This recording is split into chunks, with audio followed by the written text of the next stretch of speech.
RTC కార్మికుల సమ్మె కొనసాగుతున్న నేపథ్యంలో బర్కత్పుర డిపో వద్ద ఆర్టీసీ జేఏసీ ఆందోళన చేపట్టింది. ఈ ఆందోళనలో JAC vice chairman Thomas Reddy కార్మికులతో కలిసి పాల్గొన్నారు. ఈ సందర్భంగా ఆయన మాట్లాడుతూ రాష్ట్ర ప్రభుత్వం తమ సమస్యలను నిర్లక్ష్యం చేయడం వల్లే సమ్మెకు దిగాల్సి వచ్చిందన్నారు.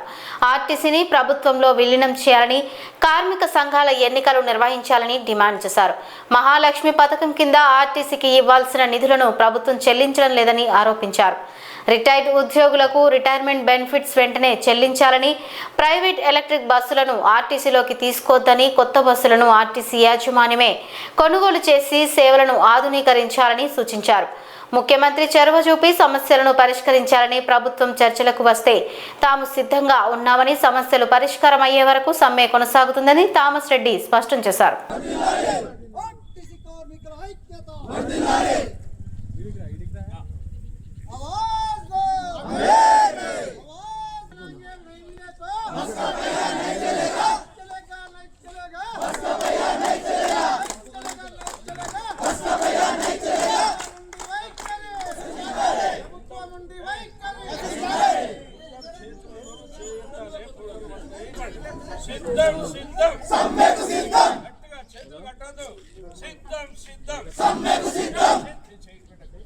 ఇవాళ వెన్నంటిపోతా ఉన్నాయి.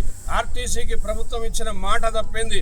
మేనిఫెస్టోలో పెట్టిన అంశాలని ఇవాళ మర్చిపోయింది ప్రభుత్వము. మరి మేనిఫెస్టోలో పెట్టి ఆర్టీసీ ఉద్యోగులకు ఆశలు చెప్తే అందరు కలిసి ఓట్లేసి ఇలా కాంగ్రెస్ ప్రభుత్వాన్ని తీసుకొచ్చినాం. టీఆర్ఎస్ ప్రభుత్వాన్ని ఓడగొట్టే పరిస్థితి ఆర్టీసీలుగా చేసినాం. ఇవాళ ముఖ్యమంత్రి గారు మరి వెంటనే ప్రెస్ మీట్ పెట్టి ప్రమాణ స్వీకారం కాగానే ఆర్టీసీ ఉద్యోగులంతా వారియర్స్ లాగా పనిచేసిండ్రు, ఓట్లు వేసిండ్రు, ప్రచారం చేసిండ్రు, ఓట్లు వేయించిండ్రు. కాబట్టే ఈ ప్రభుత్వం గెలిచింది. ఇచ్చిన మాట తప్పకుండా కడుపులో పెట్టుకొని చూసుకుంటా అన్నీ కూడా పరిష్కారం చేస్తా అని చెప్పడం జరిగింది. ఇవాళ 2.5 సంవత్సరాలు అయింది. లాస్ట్ ఇయర్ కూడా చర్చలు జరిగినాయి. చర్చల్లో మధ్యవర్తులను పెట్టినాం. ఎన్ని చెప్పినా కానీ చేస్తా అని చెప్పి మాట మార్చిండ్రు. అట్లాగే ఇప్పుడు 2.5 సంవత్సరాలు అయినా ఆర్టీసీని ఏదో చేస్తారనుకుంటే ఈ ప్రభుత్వమే గత ప్రభుత్వాల కంటే అధ్వానంగా చూసే పరిస్థితి ఒడిగట్టింది. ఆర్టీసీని ఇలా ఆధునీకరిస్తా అన్నటువంటి ప్రభుత్వం ఆర్టీసీని అన్యాక్రాంతం చేస్తూ ఉంది. ఆర్టీసీ ఆస్తుల మీద కన్నేసింది. ఇలా మొన్నటికి మొన్న మనం చూసినట్టుంటే ఆర్టీసీ బస్ భవన్ అంటే అది ఆత్మ ఆర్టీసీది. ఇలా ఆత్మ మీద దెబ్బ కొట్టి ట్యాక్సీ వాళ్ళకి ఇచ్చేసారు. రాత్రికి రాత్రి వాళ్ళు ఎట్లొచ్చిండ్రు? దొంగలు కదా, మనం పండుగకు పోతే తాళం బలం కొట్టి దొంగతనం చేసినట్టుగా వాళ్ళు మంచి అటువంటి ఆఫీసర్లు ఆ బస్ భవన్కి వచ్చి తాళాలు బలగొట్టి మళ్ళీ వాళ్ళ తాళాలు వేసుకొని 3 రోజులు తిష్టపెడితే జేఏసీగా పోరాటం చేసి అందరు కార్మికుల సపోర్ట్ తోటి ధర్నాతోటి దాన్ని రక్షించుకొని ఏపీకి హ్యాండ్ ఓవర్ చేసినాం. అంటే అస్తిత్వం మీదనే ఈ ప్రభుత్వం దెబ్బ కొట్టిందంటే కుట్ర చేస్తుంది అని చెప్పి చెప్పకనే చెప్పినట్టు అర్థమైపోయింది. ఆ తర్వాత మళ్ళీ ఆర్టీసీలో ఈవీ బస్సులకు మేము వ్యతిరేకం కాదు. పొల్యూషన్ లెస్ బస్సులు ఉండాలి, ప్రజలు బాగుండాలి మేము కోరుకుంటున్నాం. కానీ ఈవీ బస్సులు తీసుకొస్తా ఉన్నారు. అవేమో మోడీ ప్రభుత్వ విధానంలో ఉంటాయి. ముఖ్యమంత్రులు అవన్నీ ఇంప్లిమెంట్ చేయాలని ఎక్కడ లేదు. మరి కాంగ్రెస్ ప్రభుత్వం వీళ్ళేమో ఇంప్లిమెంట్ చేసి ఒలక్టో, జేబీఎం లాంటి కార్పొరేట్ సంస్థల ద్వారా వాళ్ళు మనకి ఇప్పిస్తూ ఉన్నారు. మరి మోడీ ప్రభుత్వం ఏమో ఒలక్టో, జేబీఎం కంపెనీలకి ఒక్క బస్కి 36 లక్షల రూపాయలు సబ్సిడీ ఇస్తూ ఉన్నది. దాని మీద ఆర్టీసీ ఉద్యోగులు పనిచేయొద్దు, పర్మనెంట్ ఉద్యోగులు పనిచేయొద్దు, పర్మనెంట్ జీతాలు ఉండవు, పెన్షన్లు ఉండవు. ఇవాళ కేవలం అవుట్ సోర్సింగ్ ద్వారా థర్డ్ పార్టీ తోటి వాళ్ళని రిక్రూట్మెంట్ చేసి తీసుకొస్తారు. ఇవాళ బస్సుల్లో పనిచేసే వాళ్ళు ఎవరు ఉన్నారంటే తెలుసుకోండి. ఇవాళ ఒరిస్సా, ఛత్తీస్గఢ్, మధ్యప్రదేశ్, మహారాష్ట్ర నుంచి వస్తూ ఉన్నారు. అంటే తెలంగాణలో మనకు ఉద్యోగాలు రావు. ఇదివరకు ఒక బస్సు వస్తే 5గురికి ఉద్యోగాలు వచ్చాయి, ఇప్పుడు రావు. కమ్యూనల్ రోస్టర్ ప్రకారం కుల ప్రాతిపదికన ఉద్యోగాలు వచ్చేటువంటి ఆనవాయితీని దెబ్బ కొట్టేసిండ్రు. ఇవాళ ఆర్టీసీలో కూడా ఎక్కడ కూడా ఇండియాలో ఎక్కడ కాలే, ఇండియాలోనే మొదటి తెలంగాణ ఈ ప్రభుత్వం వచ్చి తెలంగాణని ఇవాళ కేంద్ర ప్రభుత్వ విధానంలో నడిపిస్తూ ఉన్నది. దానివల్ల ఇవాళ డ్రైవర్లు అవుట్ సోర్సింగ్, కండక్టర్లు అవుట్ సోర్సింగ్, మెకానిక్లు అవుట్ సోర్సింగ్, సూపర్వైజర్లు అవుట్ సోర్సింగ్, అట్లాగే మరి డిగ్రీ చదివిన వాళ్ళని కూడా సూపర్వైజర్లుగా పెట్టుకొని చేసుకునేటువంటి పరిస్థితికి వస్తే ఆర్టీసీలో ఎవరు పనిచేయాలో ఎవరు ఉండం. అందుకే మొన్న ఏం చేసిండు, ఈవీ బస్సులు వస్తూ ఉన్నాయి. ఇవాళ వేలకు వేల బస్సులు తీసుకొస్తూ ఉంటే మరి ఆర్టీసీకి ఏం లాభం? మొన్న చెప్పాను అందరు కూడా నోటిఫికేషన్ ఇచ్చి ఫస్ట్ ఫేజ్లో 4500 మంది డ్రైవర్లు హైదరాబాద్లో ఎక్సెస్ అయ్యారు. ఫస్ట్ ఫేజ్ మాత్రమే, ఇంకా సెకండ్ థర్డ్ ఫేజ్ ఉంటుంది. ఆ తర్వాత మెయింటెనెన్స్ వాళ్ళు ఉన్నారు. ఈవీ బస్సులు వస్తే మెయింటెనెన్స్ అక్కర్లేదు కాబట్టి వాళ్ళు కూడా పోవాలి. లైసెన్స్ ఉన్నోళ్ళేమో డ్రైవర్గా పోవాలి, లేదా 10th పాస్ అయితే కండక్టర్గా పోవాలి, లేకపోతే కన్వర్షన్గా పోవాలని చెప్పి బలవంతంగా మీకు అప్లికేషన్లు ఇచ్చినా లేదా? ఇచ్చారు కదా. మరి దాంతో రక్షణ లేదు. రెండోది కండక్టర్లు ఉన్నారు. కండక్టర్లు ఎందుకంటే ఈ వేరే జిల్లాల నుంచి వచ్చే బస్సుల్లోనేమో కెపాసిటీ ఉంటుంది కాబట్టి వాళ్ళు డ్రైవర్ కమ్ కండక్టర్ వాళ్ళే చేస్తూ ఉన్నారు, మనం కాదు.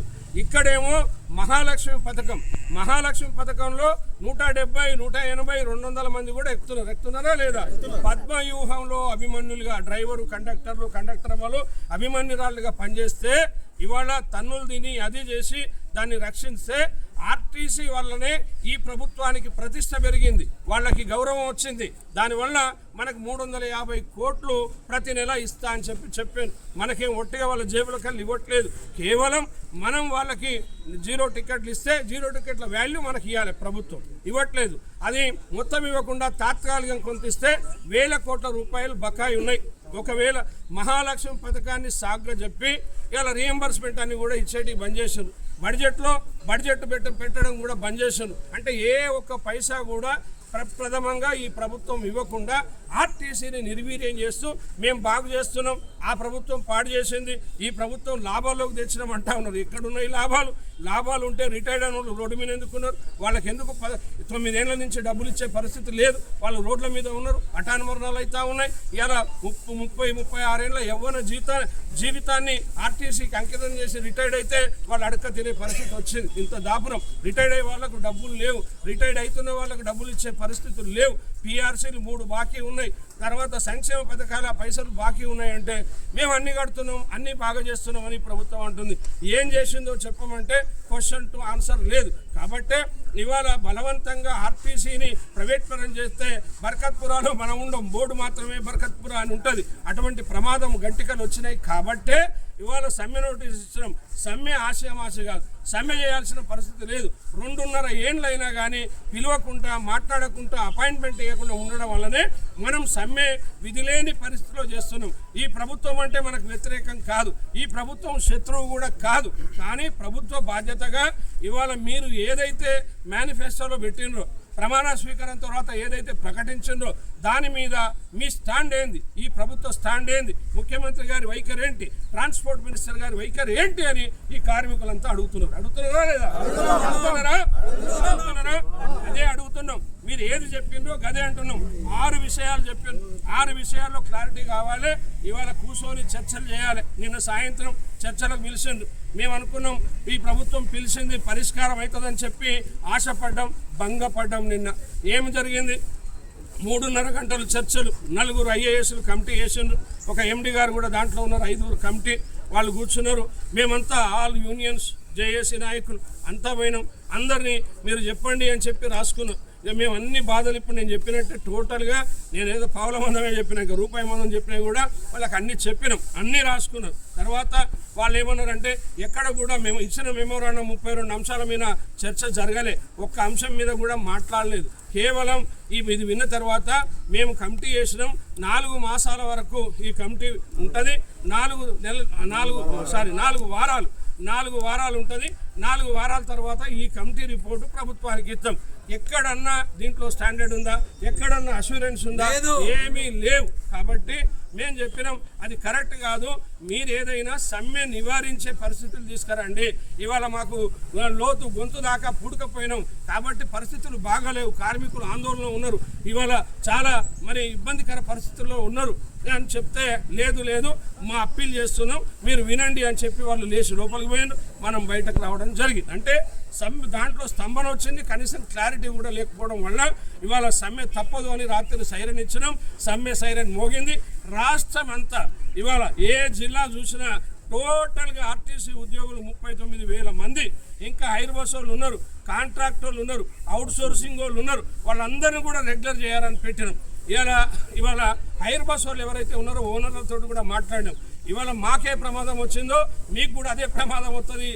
మళ్ళీ ఎలక్ట్రిక్ బస్సులు కావాలి కాబట్టి మీరు రండి. గతంలో ఎన్టీ రామారావు ఎట్లయితే జాతీయం చేసిండో ఇప్పుడున్న హైర్ బస్సులను మేమే తీసుకోవాలి ఆర్టీసీ, అట్లాగే మిమ్మల్ని కూడా రెగ్యులర్ చేపిస్తామని చెప్పి కూడా మనం చెప్పడం జరిగింది. కాబట్టి వాళ్ళు అర్థం చేసుకోమని ఇవాళ మీ ద్వారా మీడియా ద్వారా అందరికీ కూడా చెప్తా ఉన్నాం. తర్వాత కాంట్రాక్ట్ అవుట్ సోర్సింగ్ వాళ్ళు మీ ఇబ్బందులు తెలుసు, మీ కాంట్రాక్టర్లు ఎంత ఇబ్బంది పెడుతున్నారో, ఎన్ని వేలు మీ దగ్గర మోసం చేస్తున్నారో, ఇంకా ఎంత దగా చేస్తున్నారో. ఫోన్పే కొడితేనే జీతం ఇచ్చే పరిస్థితి, ఆబ్సెంట్ అయితే 4 రోజులు ఇచ్చే పరిస్థితి కాదు. మీ అన్నీ కూడా మాకు తెలుసమ్మా. కాబట్టి మీరు అందరూ ఎవరు మేనేజ్మెంట్ భయపెట్టినా గవర్నమెంట్ భయపెట్టినా ఎవ్వరూ భయపడొద్దు, ఆత్మాభిమానాన్ని దెబ్బతీసుకోవద్దు. ఇవాళ అందరం సంఘటితంగా ఉండి సమ్మె చేస్తే ఇవాళ ప్రభుత్వం దిగి వస్తుంది. ఈ ప్రభుత్వం దిగి రావాలి, చర్చలు ఫలించాలి, చర్చల ద్వారానే ఆర్టీసీ రక్షించబడాలి.